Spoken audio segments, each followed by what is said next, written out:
I'd like to introduce Joshua Ginsberg, the author of Secret Tampa Bay, A Guide to the Weird, Wonderful, and Obscure. Hi, Josh. You like Hi Josh there. or Joshua? Josh is fine. Okay.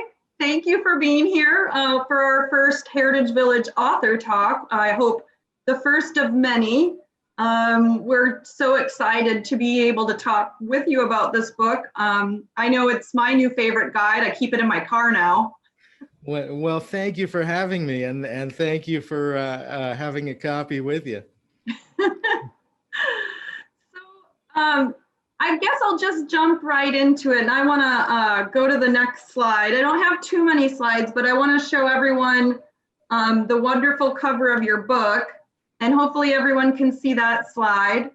And I really like, there's just a little excerpt that I took from your introduction, because I think it's a really great fundamental question to start on. How much do you really know about the place you live? And that was kind of, something that pushed you into doing this a little bit more. So talk a bit more about what prompted you to write the book, and namely, how did your decision to move to the Tampa Bay area spark this curiosity in local novelties? Sure, that's a great question, and I think I have always been a bit by nature kind of nostalgic, and so I was living in Chicago, and I had been a writer for some time, mostly writing business proposals and writing resumes, and something unexpected kind of knocked me off my path. A close friend of mine unexpectedly passed away, and he and I had been childhood friends and had sort of explored the woods behind our houses together. And we had spoke just the night before he passed, and had made all these plans. And it really kind of grabbed me by the lapels and shook me out of my sort of dream walk trance that I think it's so easy for us to fall into. And it made me realize a couple things. And one was that if I wasn't doing the things I wanted to be doing, life is uncertain and I had best get to them. And secondly, it made me realize that my friend had been so much a part of that sense of sort of childhood wonder and awe and exploration, and the sort of thing that we lose bit by bit as we get older. And so it really inspired me to try and revive that and try and recover that. And so I began discovering local resources like Roadside America and Atlas Obscura. And at that same time, my wife and I had discussed and realized we didn't want to spend forever in Chicago. And we began looking at other places. And she had always wanted to move to sort of the Sarasota area where she'd gone to visit her grandparents growing up. And so we explored it and really fell in love with it and decided to pull the trigger and make this big move. And those last 6 months in Chicago, we started putting together a Chicago bucket list. And it was some things that are sort of touristy and some things that are very obscure. But the common theme was things that you can only do there in that one place, in that one city. And so, like I said, using Atlas Obscura, using Reedy Press's guidebooks, I started uncovering all these things. And I thought I knew the city of Chicago really well after 10 years, but it turns out I really only knew about 20 blocks of it really well. And there were entire neighborhoods I'd never even been to. So it was a great way to say goodbye to a place. And then when we moved here to Florida, we decided to continue that. And again, creating sort of adventure lists and bucket lists. I began blogging more. And, eventually I had enough content. And we were supposed to fly and see my family in Philadelphia. This is a couple years into living here. And I had procured Reedy Press's Secret Philadelphia, a guide to the weird, wonderful, and obscure. And there were things like down the street from the house I grew up in that I didn't even know about. And so I was excited to see them, but we had to cancel our plans at the last minute because my father-in-law got ill, and he has since, doing a lot better. But at the time, I was flipping through this book and I was thinking, boy, I wonder if they have one for Tampa Bay. And I went online and saw that they didn't. And so I reached out to the publisher, and really over the course of a couple short weeks, I found that I was contracted to write the book. So that's a very long-winded explanation there, but that's kind of the story in full. I wonder how many Chicago dogs you ate before you left. More than a few. No ketchup. I bet. Putting ketchup on a Chicago dog is like putting mayonnaise on a Cuban sandwich. It's just That's something right. you just don't need to do that. There is no reason at all. There really isn't. Well, that's interesting. Yeah, I like how you talk about these things that kind of wake you up, shake you and wake you up, and that people don't necessarily not maliciously, just when they go about their day, they kind of forget about the wonderment of their locality. And I think in Florida too, sometimes it's really easy to miss these amazing spots that we have because as everybody knows, there are developments upon developments, especially in Pinellas County, cities kind of blend into cities as you go throughout the county. So sometimes when you're driving down these corridors, at 50 miles an hour, you have no idea that those things are even there. One that I'm thinking of off the top of my head that was in your book was the Museum of Motherhood, which I think is on like First Street or something like that. And you would just never know because you're going far too fast down that road to even see that it's there.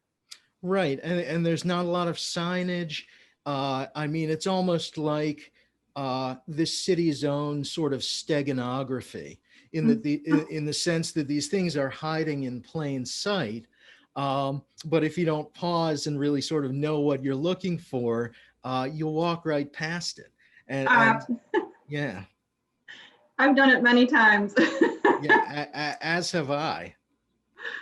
I'm really looking forward to the new ferry service that goes now between St. Pete and Tampa because I have to go over and stand in Cuba.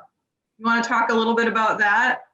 Sure. I believe you are referring to Parque Amigos de Jose Marti, which is the only place in America where you can stand on Cuban soil, on land that is owned by Cuba.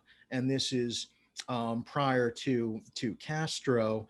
That park was given as a gift to Cuba, and it continues to be maintained. And Jose Marti was a pretty regular figure here in Tampa, especially in Ybor, because of all of the Cuban cigar factories and cigar factory workers. And he would come and, really allegedly played a big part in America's ultimate involvement in the Spanish-American War. Yeah, I had no idea that there was a plot of land that was totally dedicated to Cuba. And the fact that that still remains is quite acceptable.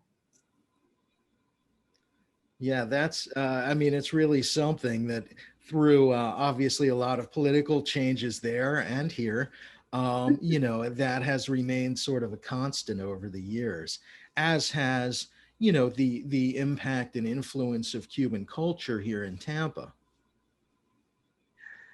So I kind of want to bring it back to Pinellas County because we are Pinellas County, and I'd like to advocate for our side of the bay. And there are a few places that I really enjoyed that you talked about in the book.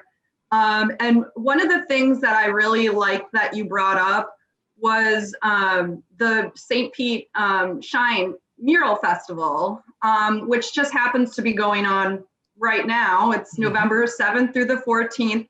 So if you go through downtown St. Petersburg and you see someone doing artwork on the side of the building, they probably have a permit and they're okay to do that at this point. And it lends so much to the city. It's one of the reasons I fell in love with St. Petersburg, were all the beautiful murals. So my question is, what does this particular weird, wonderful, or obscure event tell you about the city of St. Pete, especially as a transplant? So I fully concur with you. Before, getting full on into writing, I also ran an art business back in Chicago. So I'm highly attuned to artwork and public art. There's a reason that some of the different public artworks, I hope, figure somewhat prominently in the book. But I did not know a ton about murals and what some people used to call street art or graffiti. That really does not do justice to the scale and skill that people from all over the world now bring to Tampa Bay, and specifically to St. Petersburg. So one of the things I also appreciated was that it evolved not as kind of a public arts program, but as a really creative solution to an urban problem, which was, following sort of the Great Recession, so many businesses in the downtown area closed their doors and were shuttered, and you started to see vandalism, and you started to see people kind of spray painting and tagging, the different walls. And, a couple folks got together and said, well, how can we prevent that? And they said, well, if we turn these walls into real legitimate works of art, it will reduce people's urge to deface those. And that has largely borne out. And now I think it's in its, fifth, sixth, maybe seventh year now. And the level of talent, you've got some great local artists, but also you've got artists from all over the world, and they do different themes each year. This year, I know it is seawalls. So I am very excited over the next day or two to be able to get down there and see the sort of work that folks are doing. Some of it's amazing. I take 3rd Street in downtown a lot. I live down that way, and there's 2 murals going up right by USF, and they're just gorgeous. You think about that kind of blank wall before that mural went up, and you're like, of course, why wouldn't you put a gigantic piece of artwork on it? Yeah, I mean, I love the idea of city as sort of blank canvas. And not only is it always constantly changing, but it changes the way that you interact with your surroundings. I mean, rather than just kind of walking through downtown, looking at your feet, it really inspires you to look at the artwork on the buildings and also the buildings themselves, because not only is there this great mural artwork occurring, but you've also got some amazing architecture. And I have become, yes, a really big fan of Mediterranean revival style, which is sort of, St. Pete and Tampa Bay's, stock in trade. I was going to say, we have that in spades. Yes. So the next place I want to talk to you about, oh, by the way, for everyone listening, to check out the new murals going up, you can find those locations at stpeteartsalliance.org. And there's a huge banner on the front of that website that talks about the Mural Festival. So I just wanted to give a shout out there because they're doing fantastic things. But the next place I want to talk about has a somewhat infamous but nationally recognized writer. The Flamingo Sports Bar entertained the lovely Jack Kerouac. That was his local watering hole for a very long time. And I love that you included it because it truly fits into the obscure category. um, because this national icon lived here in a seemingly, kind of unbeatnik-like town back when he did. I think at one time he had actually, quote unquote, said that St. Pete was for the newlywed and the living dead. That sounds very much like something he would have said. It's Yeah. I think it's a bit unfair, but it is kind of witty. Yeah, well, I mean, he was living back here in the 60s where, it wasn't, the city was purposefully attracting a lot of retirees, and it was a great place to vacation. So he wasn't too far off, but he did live here in St. Petersburg from 1964 until 1965, and then again in 1968 until his death in 1969. So what did you think about that when you came to St. Petersburg? Were you aware that this was where Jack Kerouac came to live and die and write some of his more famous works? And it's funny because I was a big reader of the Beat generation. So that's Kerouac and Ginsberg and Burroughs and all of their cohorts. And I had no idea when I moved here that his final residence was right here in St. Pete, or that, he used to go to Haslam's bookstore pretty frequently, and he would gather up all of his titles and bring them up toward the front, toward the register, to try to give them more prominence. But it's, I mean, I was, I read probably just about every book he wrote, and still, it was something until I lived here, I had no idea about. I had no idea either. And I just recently got done reading Satori in Paris, which was one of his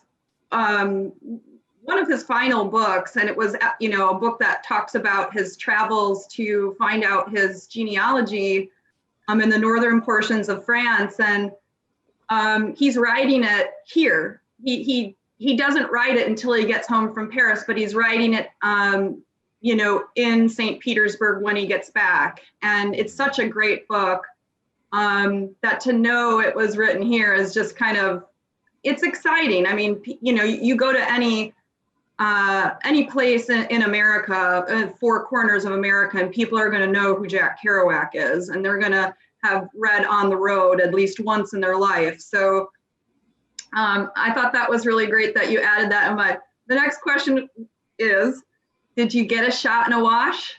I did.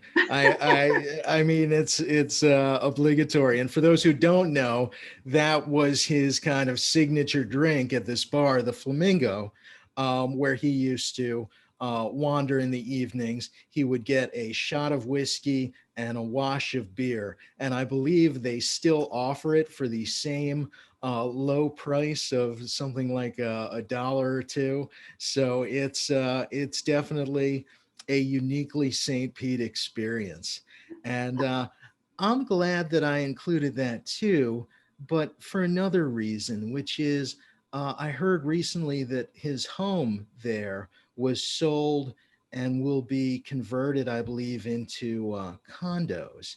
And so something that I imagine with your involvement at Heritage Village, something that you might be able to connect to is that I hope in creating this book, I'm not only kind of sharing what is weird and wonderful, but also maybe in a small way, preserving it, because even in the 4 years that I've been here, I've seen so much development and change, and I don't think that's a bad thing, but it means that some classic roadside attractions and some obscure things will be lost. Yeah, absolutely. And I've when the Kerouac house went on the market, there was an open house, and boy, was I the first person in line to go into it. It's such a cool house. I know there's organizations in St. Pete right now, one called the Friends of Jack Kerouac House, that are looking to see how they might prevent that from, going the way of so many other fantastic buildings in this county that really truly are eligible for something as such as national registration. So not just a local historic landmark, but certainly, as I mentioned before, you know, Jack Kerouac is a nationally recognized figure and part of the you know, the almost flagship of the Beat generation. So yeah, hopefully that does not happen. It's beside being the last residence of Jack Kerouac, the house is mid-century modern with beautiful terrazzo floors. It's a really cool house that even if Jack Kerouac didn't live there, it should be saved. It's just a really neat place. So, but we could go on about that for hours. Sure. The last place I had on my list, because I love going to this location, and before I moved down here, I never realized how much I would like shuffleboard, is the St. Pete Shuffleboard Courts. And it's really no surprise to anyone that it's now the super hip place to be on a balmy Friday night in St. Pete. And I'm still trying to kind of figure out what's the allure and why did that happen with this traditionally kind of this game that was kind of geared towards the older generation. So I guess, have you ever played? Have you ever been down to the courts? And as someone from Chicago, did you ever think you'd be shuffling? I did not. But you know, in some ways, I feel like you know, again, with this theme of sort of reinvention, you know, what is hip today seems like maybe it was hip, you know, 80 or 100 or however many years ago. I mean, mustachioed people drinking old fashions, you know, like if somebody, you know, 30 or 40 years ago said that's what is going to be cool in sort of the, you know, 2019 or 2020, I think a lot of people would have said, yeah, sure it is, buddy. And shuffleboard falls into that category. And look, as do Hawaiian shirts, which now constitute about half of my wardrobe. But, you know, it is the sort of thing that you think of, you know, retirees or senior citizens kind of playing together, but it has really become hot. And so much so that the St. Petersburg Shuffleboard Club, which is the oldest and largest in the world, is no longer even the only one. I've seen several others, both indoor and outdoor, open up over the past few years. And I think it's this sort of activity, it's sort of light exercise, you know, it's lighter than maybe a game of tennis or going for a run with somebody. And so it is a bit more social in nature. And, you know, that just seems to have really caught on here. And I have to admit, I'm not very good at it, but I do enjoy it quite a bit. It's actually really hard. Yeah. I've played several times and I'm not too good at it myself, but it certainly is, like I said, a fun place just together on a Friday night. It's like you said, super social. It's like outdoor bowling, right? It's like the bowling for Yeah. you know, you don't have to put too much effort in it. It's really about having a beer and hanging out with your friends than actually being good at shuffleboard. Yeah. And I think I mentioned to you, I have a friend visiting from out of town from Chicago. And one of the places I want to point out to him is the St. Petersburg Shuffleboard Club. Now, I am not sure if they are reopened for their sort of Fridays, which are usually free for folks to attend. Most of the rest of the time, it is you know, you're generally required to be a member. Membership is not very expensive and, you know, definitely worthwhile. It is something very different to do down here. Yeah, it's definitely not expensive. And, you know, just to say you put some, you know, cash towards one of the oldest shuffleboard courts and clubs in the world, I mean, that's worth it in and of itself. And I think you get a t-shirt or something, so you can't really go wrong. An unlimited shuffle, which is also good. You got it. Well, as the song says, every day I'm shuffling, right? Totally. I love that. So those are, I really had more I could have talked about as far as my favorites in the book, but I think I want to turn it over to you and ask um, what what are some of your favorite places that you wrote about in this book and why? And if obviously you want to go outside of Pinellas County, that's certainly, of course, doable. Sure. And, within the book, um, it's hard for me to pick. There's so many things, but I think it is the things that I had really never heard about, never read about, the things that one local sort of directed me to another, who put me in touch with so and so, who, those really deep rabbit holes that I couldn't find anywhere else. And one of them was definitely the Warlock's house in Wesley Chapel.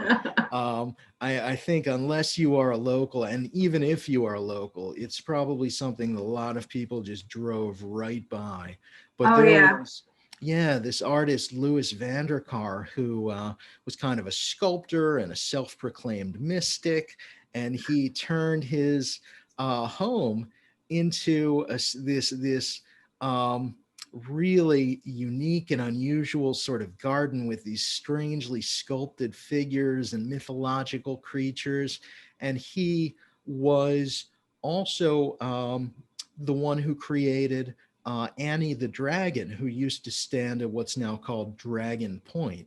And this was a 60-foot long, fire breathing, runed dragon that eventually it succumbed to one of the big storms and fell into the water there. But he was very much also kind of an Andy Kaufman-esque prankster who I believe at one point tried to sell his pet poltergeist in the wanted ads. And I mean, just a ridiculous and fascinating character. So within the book, I think that's one of my favorites. But there were also some things that didn't make it into the book that were maybe just too far that I really loved. And I think the Ma Barker House and Museum on Lake Ocklawaha might be one of my favorite, one of the craziest stories I have ever heard. Um, and I'll just share it real briefly. But if you're familiar with the Barker gang, Ma Barker was, public enemy number one after John Dillinger had been caught, and she and her boys had hooked up with um, Carpus and become the Barker Carpus gang, and they were their crimes included, robbery and I think kidnapping, and they sort of had to clear out of the Midwest. So Ma Barker and I believe her son Fred rented a place in Ocklawaha, this quiet little vacation town. Um, and Fred got into it one night with Old Joe, who was a large and unfriendly alligator, and he fired off some shots with his gun, and that made its way into a letter that Ma Barker sent one of her other sons, who had been captured by the FBI, and it was that encounter with the alligator that ultimately helped them pinpoint the location of the Barker gang, and they surrounded the home and asked them to come out. And the Barkers responded with gunfire. And what ensued was, to this day, what I believe is the longest shootout in FBI history, lasting about 4 hours. So long that neighbors apparently came out and set up lawn chairs and picnic blankets to kind of watch the whole thing. And at the end of it, Ma Barker and her son were dead, and the rest of the gang was eventually captured. But when I think of sort of gangsters and the Barker gang, I'm thinking sort of Minneapolis and Chicago, Yeah. and here it is, right here, not too far from us, and the foot of old Joe the alligator, who lived on, another dozen years or so after his encounter with the Barkers. His foot is preserved and on display at a bar called appropriately Joe's, I believe, or Old Joe's. Oh, nice. So, Well, I hope they at least deputized the old Joe or something. He, gave him a medal. yeah, only in Florida could a gator tip off the FBI as to the location of notorious criminals. I mean, I just don't think it gets more Floridian than that. It doesn't. No, the swamp will spit you out if it doesn't want you. Oh, yeah. Oh, that's a great story. So I know just from our conversation before everybody else jumped on that you're looking at writing another one of these types of books. Do you want to kind of talk a little bit about what that's going to look like? Sure. It happened pretty quickly, just a few weeks ago. But I am under contract with Reedy Press to produce a second book, and it is called Oldest Tampa Bay.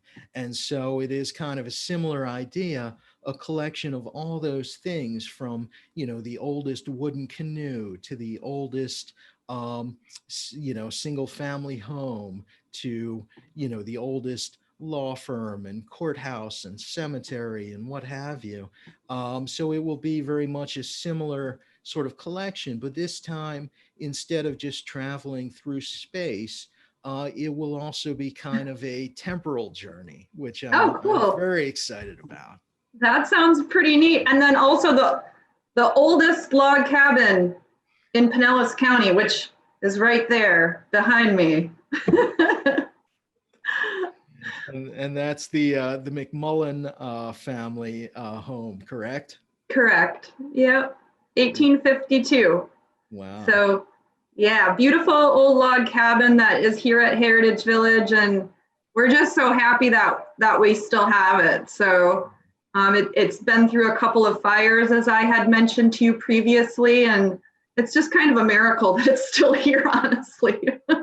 Yeah, I think it's great. And like I said, as somebody who has clearly a soft spot for what is unique and what is unusual and sort of what defines a place, I'm so appreciative of the work that you folks do in preserving that history, because so much of who we are, not only in terms of individuals, but in terms of a place, has to do with where we've been.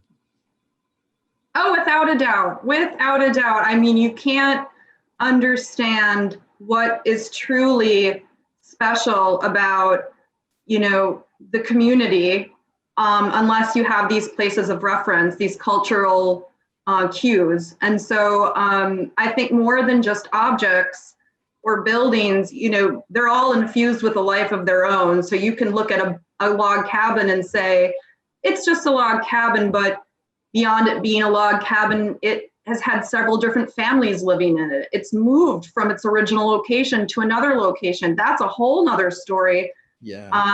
And the same with all the buildings on Heritage Village property here is just the moving them here could keep you occupied for several hours because they're all fascinating stories. Yeah. I know when I drive from where I live here in right on kind of the border of town and country and Oldsmar, when I drive to St. Pete, I always pass that sort of that iconic tower on over the bridge, and I understand that may be lost. I wonder if that's something that could maybe find a home there at Heritage Village. Yeah, I have heard that as well, and truly was very upset about it when I heard it. The history behind that is that people didn't like. It seems that there was a bit of graft that went into putting that tower there many years back, but it has since become a symbol of St. Petersburg, and certainly we have the one that I see every day when I jump off of 275 getting home. So for me, they're iconic, as you had said, they're iconic, and I would hate to to lose one of them. So you just never know where it might end up next. Right. Except it won't be here at my home. My wife has already forbidden that. I take it you've asked. I have. That's hilarious. Well, Joshua, would you like to take some questions from the audience? Yeah, that would be great. And thanks to everybody for spending part of your day with me. You know, I know it's Friday the 13th, and really a lot of this year has probably felt like a mashup of Friday the 13th and Groundhog's Day, which is sort of a movie that I think none of us wanted to see, yet none of us can cease watching. But hopefully everybody's doing great, and I would love to answer some of your questions. Okay, well, let me see if I can get this going. I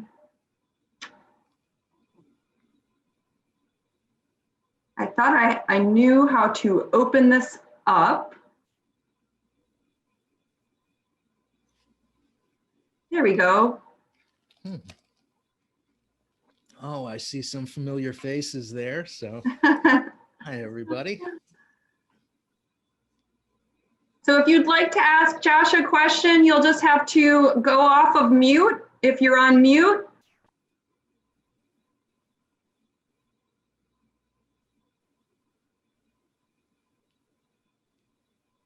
Or you can type it into the chat box if you'd like as well. Okay. Got one. This is Joni. Hi. Hi, Joan. How are you? I'm great. Good to see you, Joshua. I met you on Facebook. I have a little bookshop up in Pasco County. Yes, and yes. You were talking about doing some kind of a treasure hunt. Yes, and thank you for mentioning that.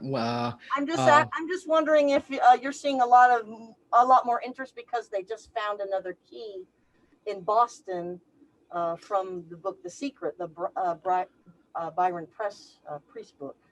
Okay, I was unaware of that, but it had been sort of my hope and intention for some time to create kind of a different way of interacting with some of the local history and some of these sort of unusual places. And so Rabbit Hole adventure games, Rabbit Hole escape games, who is mentioned in the book for their escape rooms involving the skunk ape. They and I have partnered up, and we have created sort of a game which is partially online, through mobile devices, and partially involves going to some of these places that are outdoors. We were very cognizant of, issues around COVID-19 and things that may be closed. So it's something that can be done safely and socially distanced. It will be a one-day event on December 6th, rather. And I'm super excited about it. Writing, sort of rhyming clues brought me back to my sort of geeky Dungeons and Dragons playing youth. And was a lot like getting to be a real life dungeon master and creating this adventure for people. That's awesome. Well, thank you for doing it. Looking forward to hopefully watching from afar, even if I can't participate. Yes, well, thank you, and thank you also for being a part of the sort of literary life up in Newport Richey, and I'm excited to have a chance to explore things with you going forward too. Yeah, we need to get some of your books up in here, so let me know. All right, you Thank bet. you so much. So that was a great question. Does anybody else have questions? Josh, can you share how people can participate in that with me? And I'd like to kind of send it out to our Facebook family so that they know that they can do that. Yeah, absolutely. It's posted currently on the Rabbit Hole Escape Games website, but I'll send you the link after our talk here. Great. Any other questions for Josh? And I know Robbie Childers said hi, so we used to work together many years ago. Well, if there are no other questions, I'd like to thank you so much, Joshua Ginsberg, the author of Secret Tampa Bay, a guide to the weird, obscure, oh, I did it wrong. Guide to the, can you read it? Sure. Maybe backwards there. A guide to the weird, wonderful, and obscure. And obscure, yes. My, sorry about that. My PowerPoint disappeared just as I was reading it. Well, no worries. And thank you again for having me. I really enjoyed it. And Joshua, where can people find your book? Sure. If folks would like to get a signed copy, you can do that from me directly just by going to secrettampabay.com. Otherwise, it's on, I think, most of the big retailers, on Amazon and Target and Barnes and Noble, but also in a lot of the local independent chains like Oxford Exchange and Back in the Day Books. So, I'm a big advocate of supporting local bookstores too. So stop in there if you have a chance. Great. Well, thank you so much for being here. It was such a pleasure talking to you and getting to read the book. And good luck with your next book. I can't wait to read it. Well, thank you. And I'll definitely be stopping by to explore the McMullen home and some of the other structures there. So I'm sure we'll be in touch again soon. Great. Thank you so much. All right. Thanks, everybody.